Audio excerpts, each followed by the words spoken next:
A avó Doris começou a aprender inglês aos 65 anos de idade, só que ela ouvia do marido que não adiantaria nada, porque cabeça de velho não espuma. Cabeça de velho não espuma. Eu herdei materiais da avó Doris porque ela levou o aprendizado a cabo. Essa aula é para te dizer o que, na minha opinião, são os 4 pilares que permitiram a avó Doris ir em frente e fazer o que ela queria, que era visitar países de língua inglesa. Ela visitou Londres, visitou Nova York mais de uma vez. Ela foi aprovada em uma prova de certificação, de proficiência na língua inglesa.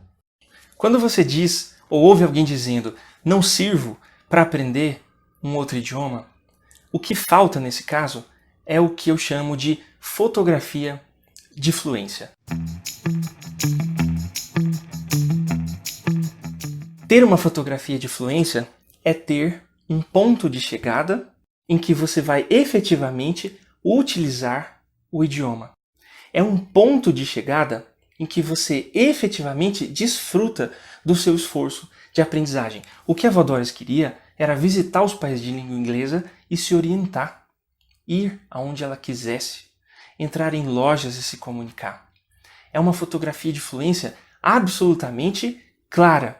Esse é o primeiro pilar que fez com que a avó Doris fosse adiante e é o que vai fazer você ou retomar os seus estudos ou começar a partir de agora a aprender um determinado idioma. Fluência não é saber tudo. Há uns anos eu li uma matéria de jornal que falava da morte de um jovem por uma simples incompreensão linguística. Um jovem oriental estava passando uns períodos nos Estados Unidos e aparentemente fluente na língua inglesa. Ele estava passeando por uma área de condomínios.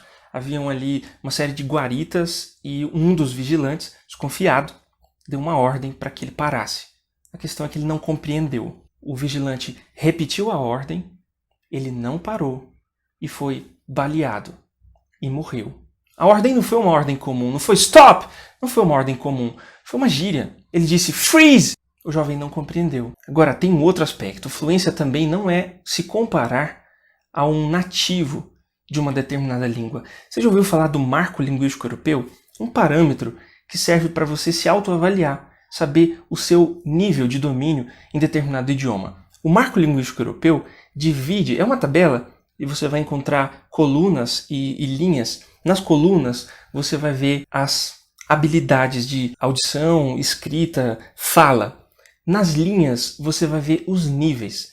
Ao invés de dividir entre básico, intermediário e avançado, o que normalmente a gente vê por aí, o Marco Linguístico Europeu é um pouquinho mais sofisticado, poderia até acrescentar, atualmente nem é usado só para as línguas europeias, português, espanhol, francês, alemão, etc. Nos níveis, nas linhas de níveis, você encontra 6 divisões, que vai do A1 até o C2. Portanto, A1, A2, B1, B2, C1 e C2, considerando que C1 e C2 são os níveis mais avançados. Eu te pergunto, qual é a diferença, que parece ser tão sutil, entre C1 e C2? Um único detalhe. Quando você está falando um idioma estrangeiro, é natural que te faltem as palavras em determinado momento. É um fluxo cognitivo, certo? Você começa a falar, em determinado momento te faltam as palavras. Você precisa contornar isso encontrando uma outra maneira de dizer a mesma coisa. Essa manobra é menos ou mais perceptível para as pessoas com quem você está falando. Todo mundo faz isso. Você sendo nativo de um determinado idioma ou não. Todo mundo faz isso. Mas isso costuma acontecer com mais frequência quando você está falando uma língua que não é sua. Portanto, qual é a diferença entre o nível C1 e o nível C2? A diferença está na percepção que o outro tem do esforço que você faz para poder contornar esses impedimentos. Eu vou até repetir. Enquanto você está falando, é natural que te faltem palavras. A manobra que você faz é menos ou mais perceptível para o outro. Quanto mais perceptível, menos é a sua fluência. Quanto menos perceptível para o outro, maior é a sua fluência num determinado idioma. Que língua você quer aprender? Qual é o idioma que você quer aprender. Eu não estou entrando aqui no mérito se ele é difícil, se ele é fácil, até porque nenhum idioma é difícil ou fácil em si mesmo. Só que essa é uma outra história e eu não vou entrar nela. Se você pudesse, simplesmente apertando um botão, aprender qualquer idioma, que idioma é esse? O que você quer com esse idioma? Vou te dar um exemplo. Eu estudo inglês e o meu inglês ainda não é suficiente para fazer o que eu quero. Eu gostaria de dar uma aula como essa em língua inglesa. Meu inglês não é suficiente para isso. Agora, eu tenho uma fotografia de língua inglesa. A minha fotografia é: eu quero estar no ano de 2022 num teatro da Broadway com a minha família assistindo a uma peça e compreendendo absolutamente tudo. Eu posso tornar essa fotografia ainda mais concreta. Em que mês? Que dia? Era de manhã? Era noite? Estava chovendo? Estava uma noite fria? Estava uma noite quente? Que roupa eu estaria vestindo? Que peça eu quero assistir? A sua jornada de aprendizado vai ser para conquistar, para ter as condições necessárias, financeiras, linguísticas, para que você possa desfrutar da fotografia que você estabeleceu. Fluência não é saber tudo. Qual é o nível de fluência? Qual é o vocabulário que você precisa? O que você precisa fazer e aprender para que você possa concretizar a sua fotografia? Uma vez conquistada a fotografia, você estabelece outra. Você estabelece outra e assim por diante. O segundo pilar é o que eu vou chamar de coragem. Em outras palavras, é você vencer o medo do ridículo. Se fluência não é saber tudo, é natural que você, ao se comunicar num idioma que não é seu, especialmente quando você está fora do país, você esteja vulnerável a dizer bobagem, a trocar as palavras, perceber que as pessoas riem de você. Quando elas rirem, nem sempre elas estão rindo debochando. Às vezes elas estão rindo porque é engraçado mesmo. Pensa em você, pensa quando você já teve a chance, se você ainda não teve, procure, cave essa oportunidade de interagir com um estrangeiro tentando falar português. Primeiro, o cara está falando uma língua que não é dele, é louvável o esforço dele. É curioso e engraçado o sotaque, as palavras, as expressões. Muitas delas geram riso, e às vezes é um riso saudável, um riso sincero, um riso jocoso, não é uma chacota.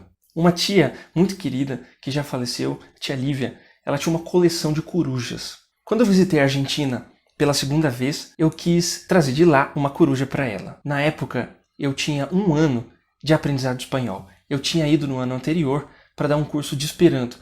Eu falo Esperanto. Mas essa é outra história.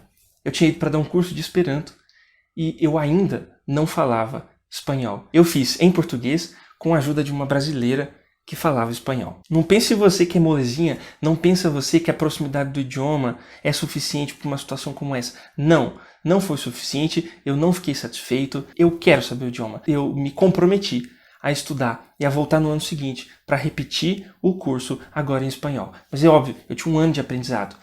Eu tinha uma fotografia de fluência. Eu não sabia dizer tudo.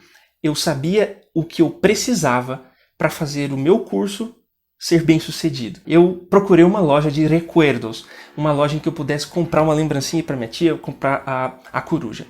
O que eu fiz foi entrar na loja, achei a loja, entrei na loja, procurei o vendedor e pedi uma lechuga. A reação da vendedora foi tipo: oi? Eu insisti dizendo: eu quero uma lechuga.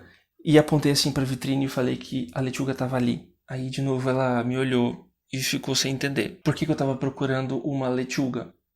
Simples. Lechuga, em espanhol, é alface. Quem é essa pessoa pedindo um alface na loja de recuerdos? Coruja, em espanhol, se diz lechuza e não lechuga. A questão é, Ariano Suassuna, o que é ruim de passar é bom de contar. Você acha que isso não virou piada para mim mesmo e para os amigos? Você acha que eu deixei de comprar lechuza simplesmente porque eu chamei ela de alface? Eu sei que é ridículo, mas coragem, segundo a autora Brené Brown, uma autora que eu gosto muito e que escreveu o livro A Coragem de Ser Imperfeito, a definição de coragem de Brené Brown é excepcional. Ela diz que coragem é você se sentir suficiente. A língua não é sua. O esforço de falar é todo seu. Então, um pouco mais de autoestima, por favor, e um pouco mais de reconhecimento. Você está se esforçando a falar uma língua que não é sua. Foco na sua comunicação. Você não vai deixar de comprar a sua coruja, mesmo chamando ela de alface.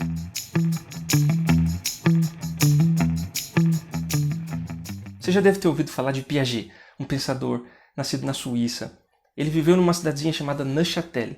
Por muitos anos eu dei aula de Esperanto numa escola que tinha o Esperanto como parte da grade curricular ao lado do inglês.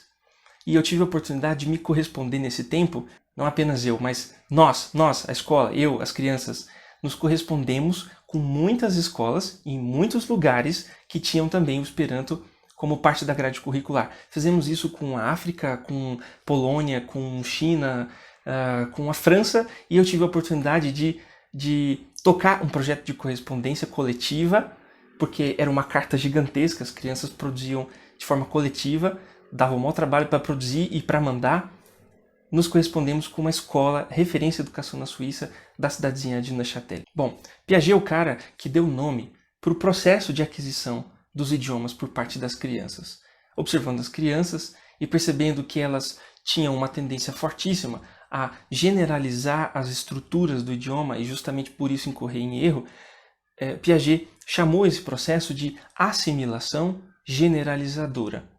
É um processo psicolinguístico, é congênito. Você nasce assim, você, um chinês, um japonês. É assim que você aprende idiomas.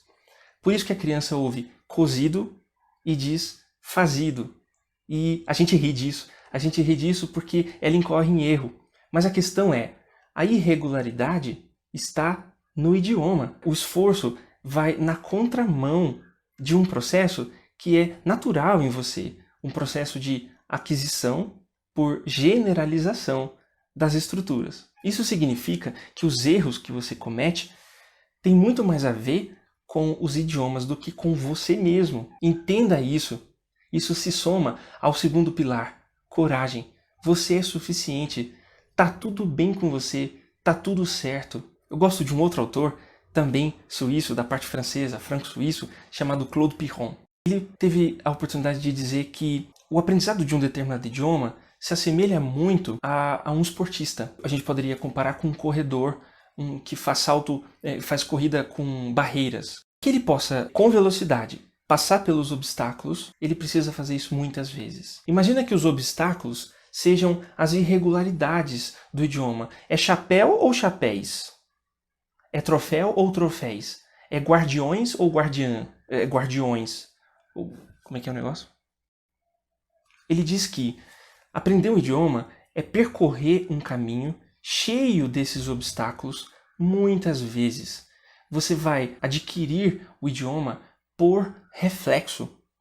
Você passa tantas vezes em um determinado local que quanto mais você passa, menos energia você gasta para se lembrar que aqui ou ali há um obstáculo que você deve evitar. Assim é o aprendizado dos idiomas. No começo a gente quase balbucia. Com o tempo, o seu pensamento flui. Ele flui porque você já repetiu tantas vezes um determinado caminho que é como se você não pensasse para falar. Você simplesmente fala.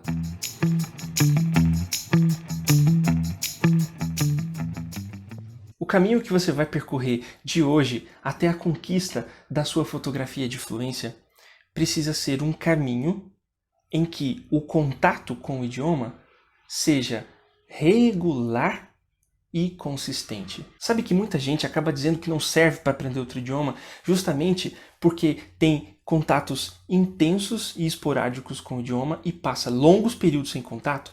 A pessoa atribui o aprendizado à memória. Agora você já entende.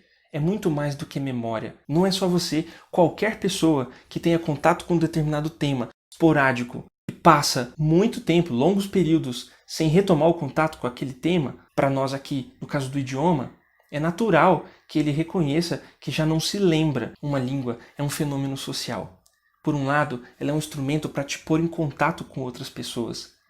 Ela também é um instrumento para que você possa ter acesso a coisas que você gosta e que você não teria se não fosse aquele idioma.